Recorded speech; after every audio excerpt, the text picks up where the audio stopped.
What's up guys? Welcome back for another video. Thank you for tuning in. So today I'm going to be working on the RSX. So my two biggest problems that I have right now with the car is number one, the brakes are absolutely terrifying. The car has like a gnarly death wobble pretty much at any speed whenever I slam on the brakes. What I got here, we got some basic drilled and slotted rotors. I think I got these on eBay for like 150 bucks. I eventually do want to get Brembos. And then right here, I was recommended these brake pads. These are Hawk 5.0 Streets. These are supposed to be really good for, you know, your everyday street use with very little brake dust. As you know, I have white wheels, so not having brake dust is super important to me, at least, even though the wheels get dirty regardless. And we'll get into the second problem I have with the car in just a little bit. I'm gonna throw these pads and rotors on and we'll go from there. So right now I'm actually gonna get the front end raised up. I'm gonna do the fronts first and then we're gonna do the rears. I'm not really gonna go into detail in this video. Doing brakes and rotors are super simple, nothing crazy. So let's go ahead right now and get these wheels pulled off and we'll take you along from there.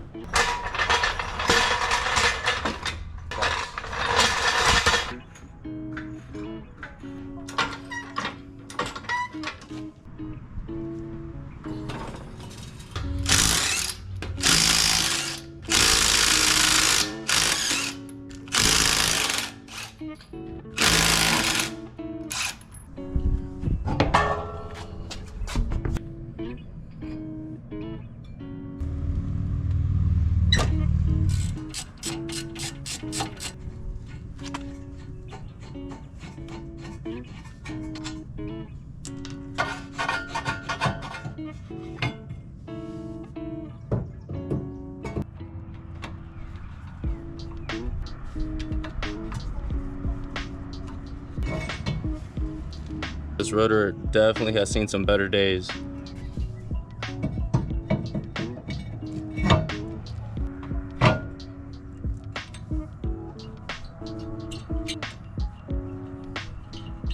Yep, and these pads are about non-existent anymore.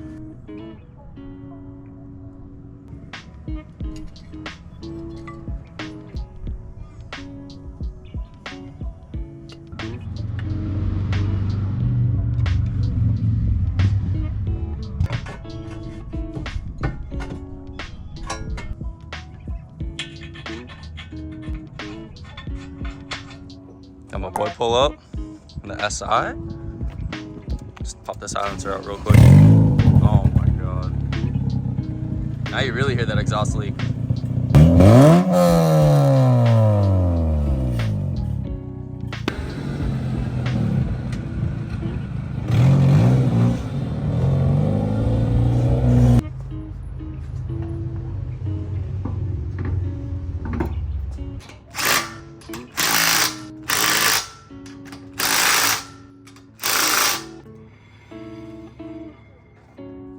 Alright, so I got the fronts done. I did both sides. Sorry that I'm actually doing a terrible job of recording this. I just really want to get this done. Brakes are pretty much straightforward. There's nothing really to it. I'm gonna lift the rear end of the car now and start on the rears. But I'm definitely glad we changing these out because those are done for sure. That looks a lot cleaner. Front and rear brakes on. No, I'm doing a terrible job of filming. I'm sorry. I was just trying to get this done. I was in a rush to get this done actually. But the car's right here. We're actually going to take it for a drive and bed the brakes real quick. This is how the car sits right now with the new rotors. Now I need new calipers because the stock calipers look very crusty. So we're gonna go ahead and warm the car up right now. And start the car up right now and take it for a drive.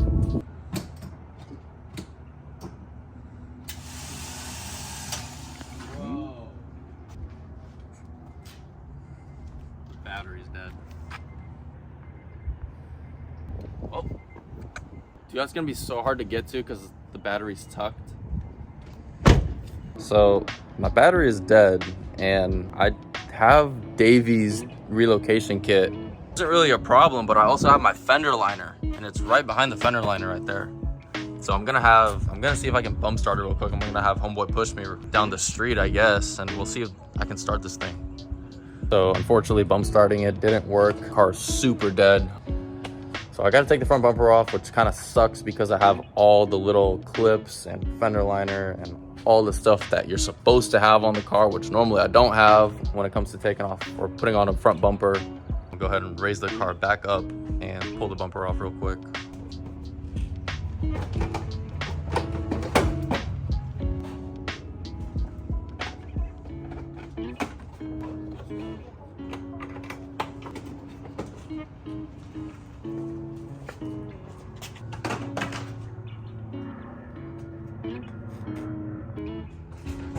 I'm gonna pull the Type R out real quick and I'll connect some jumper cables to that. It's funny because this car is usually the one that's dead, and now it's saving my car that's dead.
All right, so the car is running now. I'm actually gonna go take it for a cruise and get these brakes bedded.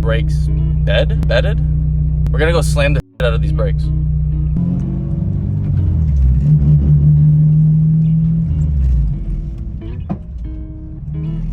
All right, so the brakes actually work really nice. I think I'm gonna hold off on putting the bumper back on just in case the battery is completely dead. If anything, I'll stop by the dealer tomorrow and grab a new battery for it. But that's about it for today, at least for the brakes. Tomorrow, I'm actually gonna go over the second biggest problem I have with the car. But for now, it's gonna look a little bit ratchet without the front bumper. All right, so it is a new day. It has actually been some time since that last clip. And a little update on the RSX real quick. I put the front bumper back on. I did get a new battery for it. I actually took off the RPF ones, and they're sitting over there. I listed them for sale, so I'm gonna rock the stocks for a little bit, but I actually did pick up a new set of wheels. So look out for that video, it's gonna be a good one. Back to this thing. So my second biggest problem I had with this car is the steering. Now, I know a lot of you guys with the RSXs that make crazy power have the same problem too. As soon as you get on it or do any kind of pulls, it wants to send you to one direction or the other. My biggest problem was always the car wanting to go to the right when I'm trying to go straight. And it doesn't make a ton of power, but that's still something I want to address if I do plan on boosting the car in the future. So what I got here is the K-tuned spherical control arms. Now, there's two ways you can do this. You can actually use your stock control arms and get the old bushings out and get a set of spherical bushings pressed in. But you know me, I like to buy the fancy stuff, so I went ahead and bought these K-tuned ones. And hopefully this fixes my issue that I've had with the car pretty much since I've owned it. The car has brand new tie rods, so I know it's not that. The only other thing I can think of is the ball joints. So if the control arms don't work, I know what I gotta do next. So I'm gonna get the car back up in the air, and I think I'm gonna pull it back into the garage just because it has been raining all day, on and off. And I don't trust the bipolar weather, so I'm gonna go ahead and get the car in the garage, get the Type R out. Oh, and I have been driving the car for a little bit with the new Hawk pads. 10 out of 10, would recommend.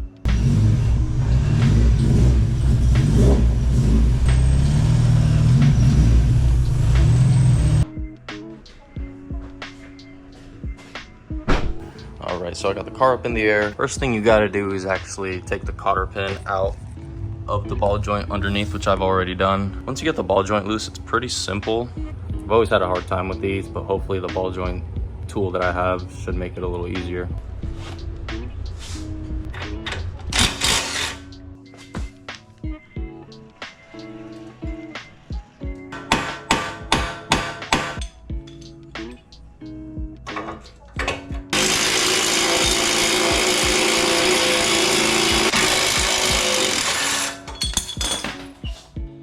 All right, so quick little update.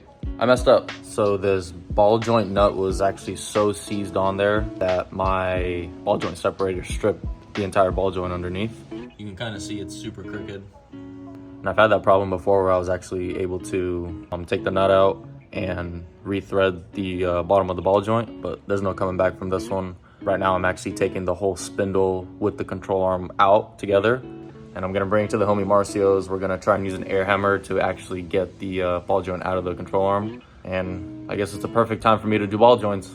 Something always has to happen with this car. I mean, it's really stupid, but it is what it is. I think I just have bad luck with my RSX, to be honest with you. And I also turned the car around just so I have a little bit more light to work with. But yep, she's gonna be down for a few days maybe. I'll see if there's any ball joints in stock locally. If not, then I'll just have to order it, play the waiting game. Pull up on the homie real quick, drop these off.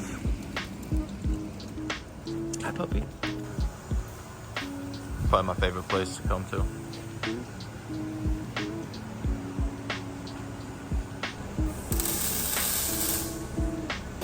Damn, look at this guy. Look at that lineup right there.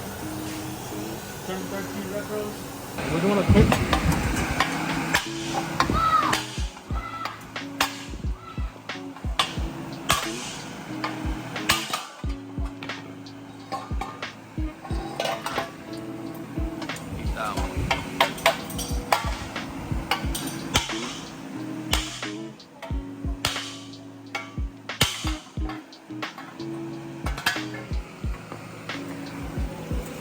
My God. Yeah, this ball joint is done.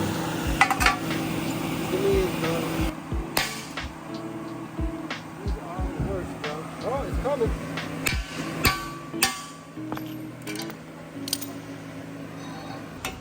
Because wearing one is going to be like wearing two.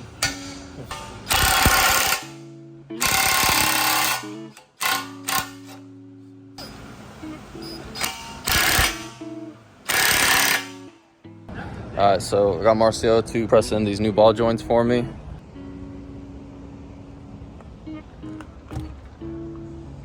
If you guys need any work done in the Central Florida area, don't matter if it's paint work, body work, mechanic work, hit up my guy. He'll get you right.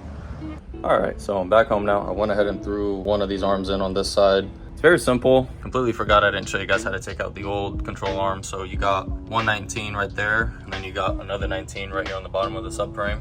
That one is a little bit difficult to get to just because, well, if you have your spindle in my case, I have to take everything out, and it makes it easier because the axle is out of the way. So once you get those two on, you just put this sway bar link back in and put everything back together, and it's super simple. I'm gonna go ahead and finish up this side off camera, and then for the other side, I'm gonna set up the GoPro for the time lapse. Hopefully get this car driving by tonight. That's the goal. All right, so everything on this side is pretty much buttoned up and tightened. All I gotta do is just tighten up the axle nut. Super simple. The control arms look really good. It's a lot harder to move everything around to kind of fit everything back up with these on, just because it's pretty much solid bushing on there. I'm gonna do the other side now. I'm gonna set the GoPro up for this side. Hopefully get this car driving by tonight. I got a little bit of daylight left. I'm tired of looking at it like this.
All right, so I got the car pretty much done. I'm gonna put the wheels back on. The car is gonna need an alignment, but I'm gonna hold off on that until I get the new wheel setup on, which you guys will see in the next video. For now, I'm just gonna throw the wheels back on real quick and go take the car for a test drive.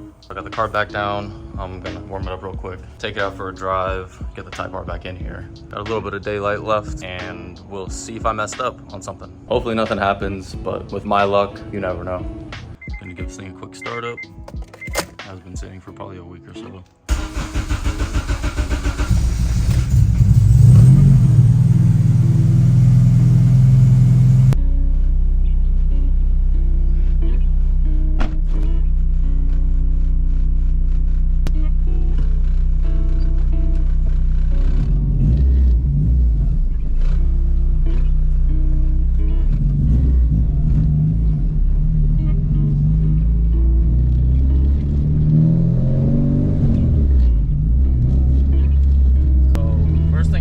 Right off the bat is the steering actually feels a little lighter, surprisingly. I thought it would be heavier, but it doesn't feel too bad. I am hearing something on this side though, like a little grinding. It might be the heat shield.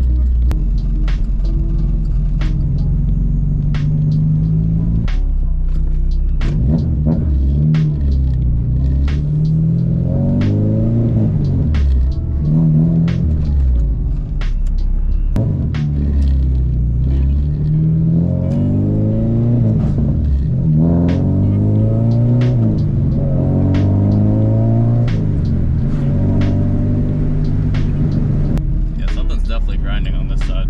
I'm gonna have to check that out later. Oh no, it's getting louder. Nope. Something's definitely going on.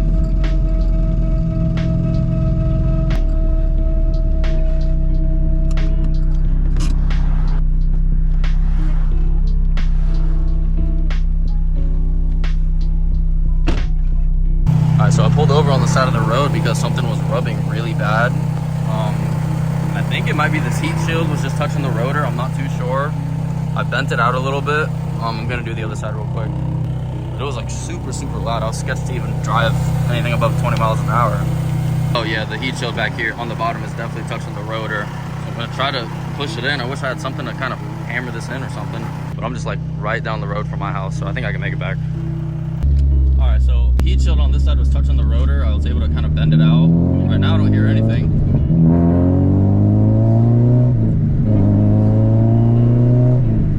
Going like 50 right now. I don't hear anything, so that's good. The car drives actually amazing. And it handles a lot better too up front. Even though it does need an alignment a little bit, it is pulling me to one side.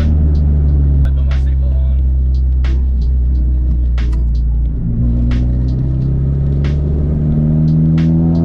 Drive around my neighborhood real quick because I was gonna go to Wawa.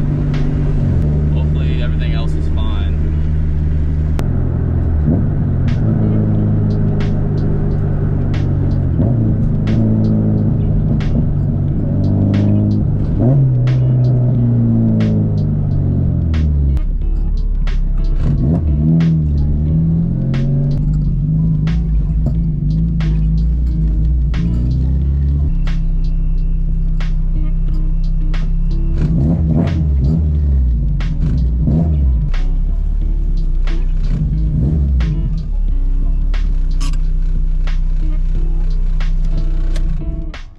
Alright, we made it. So the GoPro actually died and I was gonna record some pulls for you guys to show you that the car drives perfectly straight now. Huge shout out to K24 for making an awesome product. But I am on the way home. I'm gonna close out this video now. I don't even know how long I've been recording this video for. It's been days. Thank you guys for tuning in. The next video is gonna be the wheel reveal, so look out for that. And that's pretty much gonna be it for today. I'm gonna try and do a pull real quick with one hand, and we'll see you guys in the next one.